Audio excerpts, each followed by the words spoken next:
গুরুতর অসুস্থ ব্যারিস্টার আব্দুর রাজ্জাক, দোয়া চেয়েছে এবি পার্টি। অন্তর্বর্তী সরকার দুর্নীতিমুক্ত বলছেন দুদক চেয়ারম্যান। জানাবো অসন্তুষ্ট বিএনপি তুষ্ট হবে কিসে, এবং সর্বশেষ জানাবো সোনারগাঁয়ে আওয়ামী লীগের ব্যানারে নিষিদ্ধ ছাত্রলীগের ঝটিকা মিছিল। শুনছিলেন সংবাদ শিরোনাম, এবারে বিস্তারিত।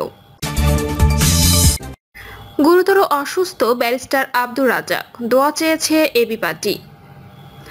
আমার বাংলাদেশ পার্টির সাবেক প্রধান উপদেষ্টা ব্যারিস্টার আব্দুর রাজ্জাক গুরুতর অসুস্থ। তিনি রাজধানীর একটি হাসপাতালের আইসিইউতে চিকিৎসাধীন রয়েছেন।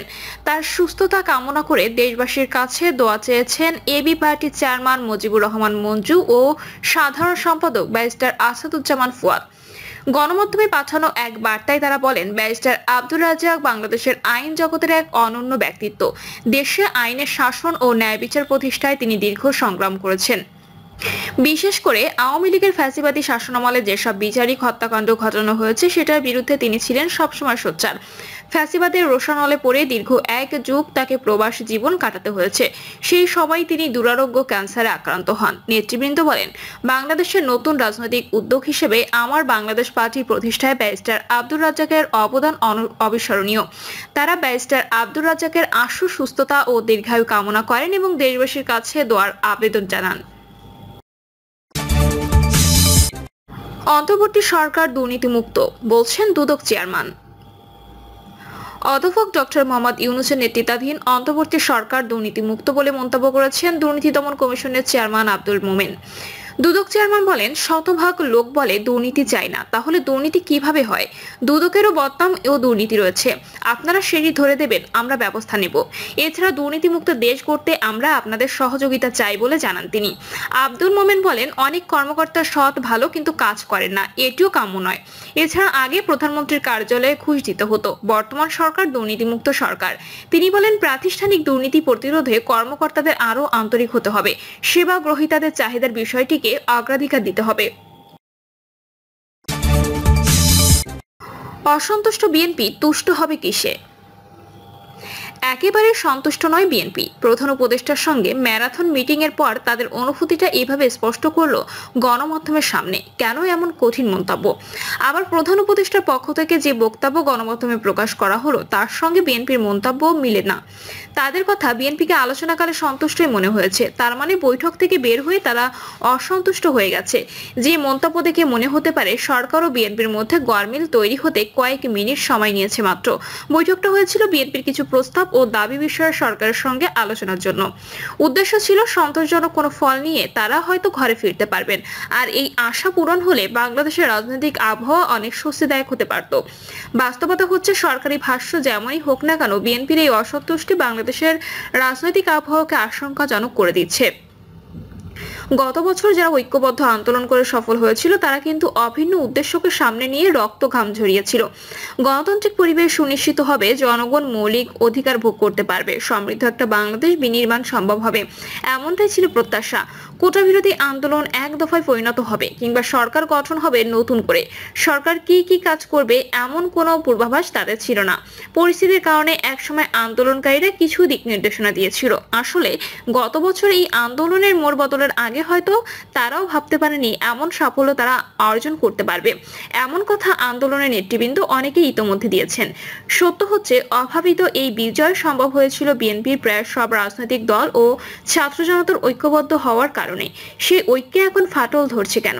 এর প্রধান কারণ, আন্দোলনের আগে তাদের লক্ষ্য ঠিক করা সম্ভব হয়নি। একইভাবে বলতে হয়, ঠিক করা হয়নি বলে কি সব বাদ দিতে হবে? এক্ষেত্রে বাদ বাতিল নয়, সংস্কারটাই মূল নিয়ামক হতে পারে। এই সংস্কার বিষয়ে তাই ঐক্যমত্য অতীব জরুরি বলে অবশ্যই মানতে হবে।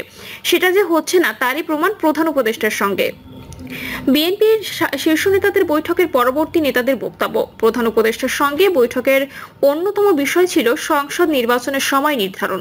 আগামী জাতীয় সংসদ নির্বাচন 2025-এর ডিসেম্বরের মধ্যেই হতে হবে, দীর্ঘদিন ধরেই বিএনপি দাবি করে আসছে। সরকারের ঘোষণা ভিন্নমুখী। প্রথম অবস্থায় 2025-এর ডিসেম্বর নির্বাচনের সম্ভাব্য সময় বলা হলেও প্রধান উপদেষ্টা পরবর্তীতে সময়সীমা বেঁধে দেন। 2026-এর জুনের মধ্যে হবে নির্বাচন। বিএনপি তাদের চাওয়া সময়সীমা নিয়ে 16 এপ্রিল বৈঠকে বসেছিলেন প্রধান উপদেষ্টার সঙ্গে। বৈঠক শেষে তাদের প্রতিক্রিয়া ছিল, ডিসেম্বর নির্বাচন না হলে পরবর্তীকালে রাজনৈতিক অস্থিতিশীলতা এবং পরিণামে অর্থনৈতিক দুরবস্থা সৃষ্টি হতে পারে। অসন্তুষ্টির ফল এতটুকুতেই বোঝা যায়। ডিসেম্বরের মধ্যে নির্বাচন সম্ভব নয় কেন, সেই জবাব জাতীয় নাগরিক পার্টি ও জামায়াতে ইসলামের বক্তব্য থেকে পাওয়া যায়। তারা জরুরি সংস্কার চায় নির্বাচনের আগে, এ নিয়ে কিন্তু সব দলই ঐক্যবদ্ধ। বিএনপিও এটা চায়। তাহলে সমস্যাটা কোথায়? আসলে জরুরি কোনটা সেখানেই জট বেঁধেছে। সংস্কারের মধ্যে কি আওয়ামী লীগ নিষিদ্ধ করা অন্তর্ভুক্ত? যদি এটা থাকে তাহলে অবশ্য সহজ পথ দেখা যাচ্ছে না, কারণ জাতীয় নাগরিক পার্টি নিষিদ্ধ চাইলেও প্রধান উপদেষ্টা কিংবা বিএনপি তা চায় না। জামায়াতে ইসলামী বিভিন্ন সময় বিভিন্ন কথা বলে। জাতীয় নাগরিক পার্টি প্রধান উপদেষ্টার দল নয়, এটা প্রকাশ্যে বলা হলেও এটা তো সত্য। জাতীয় নাগরিক পার্টি বর্তমান সরকারের স্রষ্টা এবং সমর্থক, সুতরাং সরকার ও তাদের সমর্থকদের মধ্যে ভিন্নতা দেখা যাচ্ছে নাকি?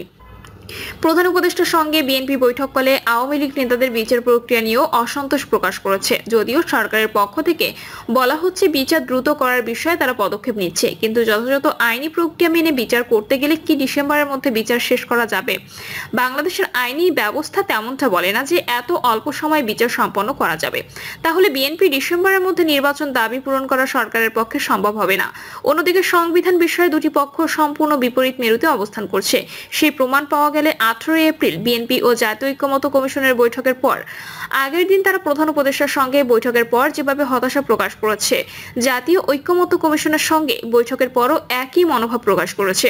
সংস্কার কমিশনগুলো প্রস্তাবের অল্প কিছু ছাড়া অধিকাংশই বিএনপি মানতে নারাজ। তারা সংবিধানের মৌলিক অংশ পরিবর্তনের বিপক্ষে। বিশ্লেষকরা বলছেন, বিএনপির এমন মানসিকতার পেছনে তাদের দলীয় আদর্শ নীতি জড়িত। সংস্কার কমিশনের প্রস্তাব বাস্তবায়ন হলে 72-এর সংবিধান থাকছে না, অর্থাৎ মুক্তিযুদ্ধের সূত্র ধরে যে সংবিধান রচিত হয়েছে তাকে সরাসরি বাতিল করে দেওয়া মুক্তিযোদ্ধা জিয়াউর রহমানের দল বিএনপির পক্ষে সম্ভব নয়। তাহলে নিজ দলের প্রতিষ্ঠাতাকেই অপমান করা হতে পারে। জাতীয় নাগরিক পার্টি চিন্তা ভাবনাগুলোই মূলত সংস্কার কমিশন উপস্থাপন করেছে। এই মুহূর্তে সংস্কার কমিশনের প্রস্তাবগুলোর পক্ষ বিপক্ষ বিবেচনা করলে দেখা যাবে পক্ষে আছে জাতীয় নাগরিক পার্টি ও জামায়াতে ইসলামী। এই মুহূর্তে জাতীয় ঐক্যমত্য কমিশন কাকে রাখবে কাকে বাদ দেবে, দলীয় শক্তি তথা জনমত বিবেচনা করলে বিএনপি ও বাকি সব দলকে যদি দুই পাল্লায় রাখা হয় তাহলে বিএনপির পাল্লায় ভারী হবে। আবার দলের সংখ্যা যদি গোনা হয় সেক্ষেত্রে বিএনপির মতাবলম্বীদের সংখ্যাই বেশি হবে। তাহলে জাতীয় ঐক্যমত্য কমিশন তাদের গৃহীত প্রস্তাব বাস্তবায়ন করবে কিভাবে? বিকল্প একটা পথ খোলা আছে, তা হচ্ছে সংস্কার প্রশ্নে গণভোটের আয়োজন। জাতীয় নাগরিক পার্টি কি আগের মতো গণভোট ও গণপরিষদ প্রস্তাবের পক্ষে জোরালো কথা বলবে? মাত্র 2-3 মাসে জাতীয় নাগরিক পার্টির শক্তিমত্তা প্রশ্নের মুখে পড়েছে।